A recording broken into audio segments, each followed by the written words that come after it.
Production process is nearing completion. So as you can see, there's these 8, and then there is also one for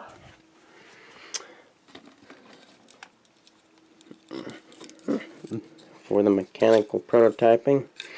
I decided that I'm going to change some things a little bit, but I used more or less what I had initially designed with these.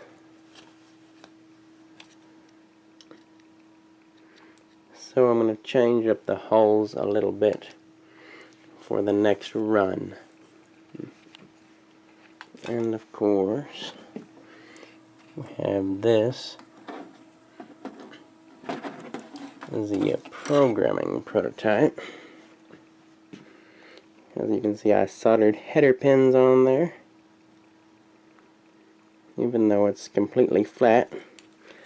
Absolutely no vias other than the main connectors there on the back, so I don't have to worry about anything rusting or corroding as far as water damage is concerned. The next step will of course be soldering these wires and these wires, and also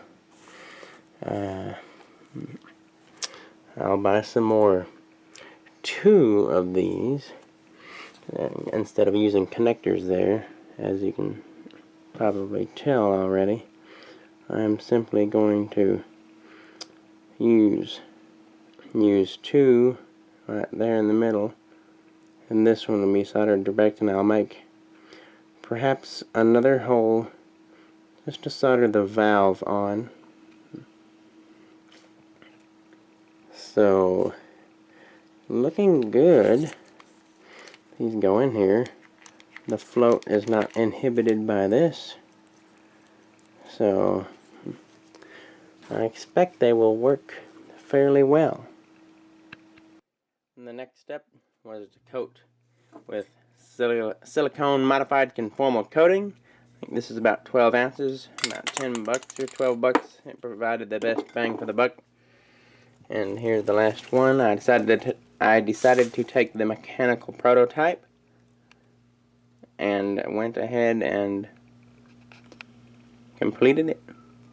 So there it is, completely coated. 10 coats. So if I ever need to scrape it off and program the ISP header through the ISP header again, I can. So that's it. Here is the system. 12-volt supply.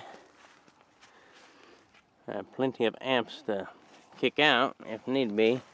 Of course, we just put waterproof tape on the back. And here we have 40 to 50 RV PSI regulator. 40 to 50 PSI. So nothing will be under any stress. No high current needs to engage the valves.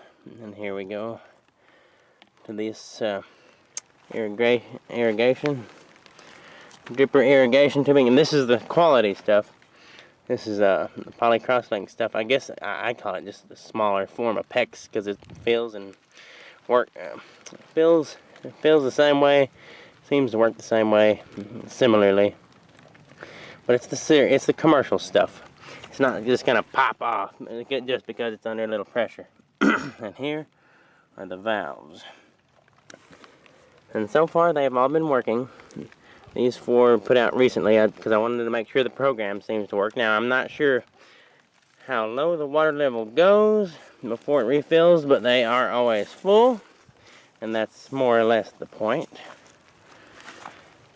And the conformal coating seems to have been doing its job. As you can see, that looks a little dirty there, but I think it's just because it looks dirty. It almost looks like electrical arcs, but I don't think so. I think it's just dirty. Everything else looks beautiful. So far so good. Everything has been looking good and working good.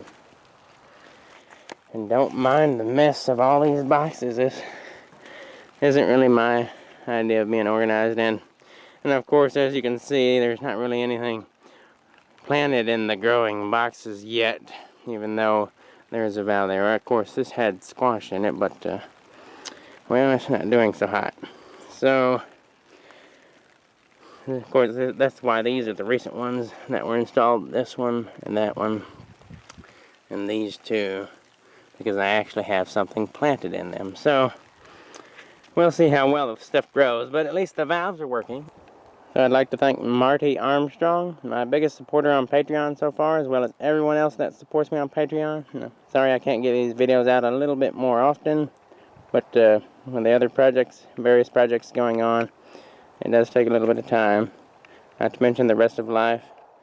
I'd also very much like to thank my dad for also pretty much sponsoring this project, as that's why I'm making these valves. And I guess the next changes that would be made is will be part 3. Now when part 3 of this product development series will be, I have no idea, but it will definitely be a much sleeker design and easier to assemble and easier to install. So we'll see how that works out, if it works, if it even happens. So thank you for watching. Have a good one.